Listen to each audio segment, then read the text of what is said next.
There are a lot of killer smartphones out there, and it can be tough to figure out which one to get. Do you want the same phone your friend has? Do you want to stand out in the crowd? Or you just want a phone that's going to work for whatever, let's say 2 years that you're going to have it?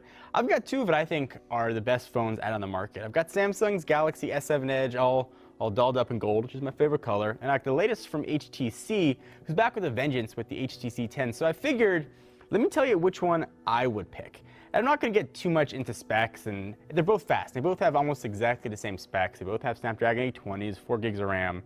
They are both very quick phones, but there are a few things that make each of these unique. Let's start with the Samsung, and a few reasons that you might want to pick up this phone. First, if you are clumsy, you live where it rains, you drop your phone on the toilet, or you just want to take it swimming with you, IP68 is a huge reason to get the Galaxy S7 or the S7 Edge. It works well, we tested it, the waterproofing is absolutely incredible on it. Also the Edge screen. It doesn't add much in the utility department, but it really looks, I think, very cool. And also optics. Its 12 megapixel camera on the back is really incredible. The pictures can look a little oversaturated, but overall it's one of the best cameras on the market, if not the best camera. And if you want to know how it compares to the iPhone 6s, we got a whole video that talks about that. One of the killer reasons that you would want to get the S7 and S7 Edge is the screen. The screen is absolutely incredible. Samsung has the best displays on the market, 5.5 inches of QHD glory, and also now has expandable storage. But, and there's a big but, surprisingly maybe to some, this would not be the phone that I would get. My current fickle heart goes with the HTC 10, and there's a lot of things to like about the HTC 10. So let's start with that little slot right there. HTC does a killer job with their speakers and the new boom sound speakers on here, but there's a powered amp living inside that headphone jack. So you're going to get absolutely killer audio through that headphone, which is a nice thing to have.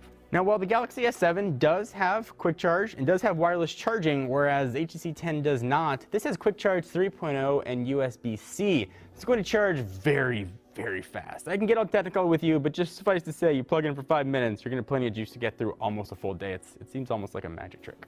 So I don't talk much about this in reviews usually, but this front-facing 5 megapixel camera has OIS built in. We demonstrate it in our review, and it is really good. So if you do a lot of vlogging or you want to take videos of yourself walking around, it's actually the first phone, I believe, that has OIS built into their front-facing sensor, and it's absolutely incredible. Speaking of cameras, the 12 megapixel Ultra Pixel 2 camera is also really good, and I don't think it stacks up to the camera on the S7, but it is really close. And I can live with it being a little bit inferior. I wish it launched faster. I think the S7 launches incredibly fast.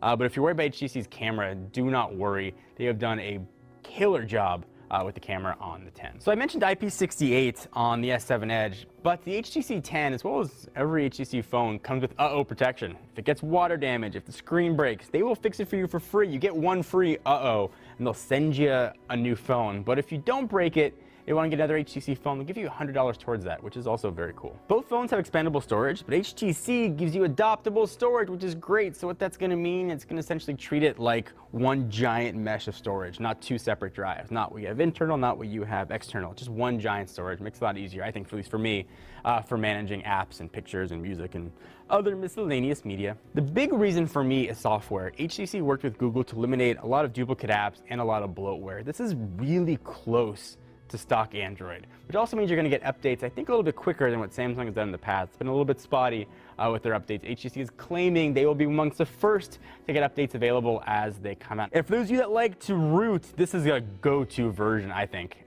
Unlocked bootloader, if you buy the phone unlocked from HTC, is a huge reason, I think, to get the HTC 10 if you like to tinker or customize. So there's a lot to like about both phones. For me, though, if I had to pick one up, I think the combination of minimal software on here is the reason alone that I would choose the HTC 10. Having said that, the S7 is probably my second favorite Android device out there. So you pick one of these suckers up, you're not going to be disappointed. What do you guys think? Do you agree or disagree with my versus or comparison? Am I just going to get screamed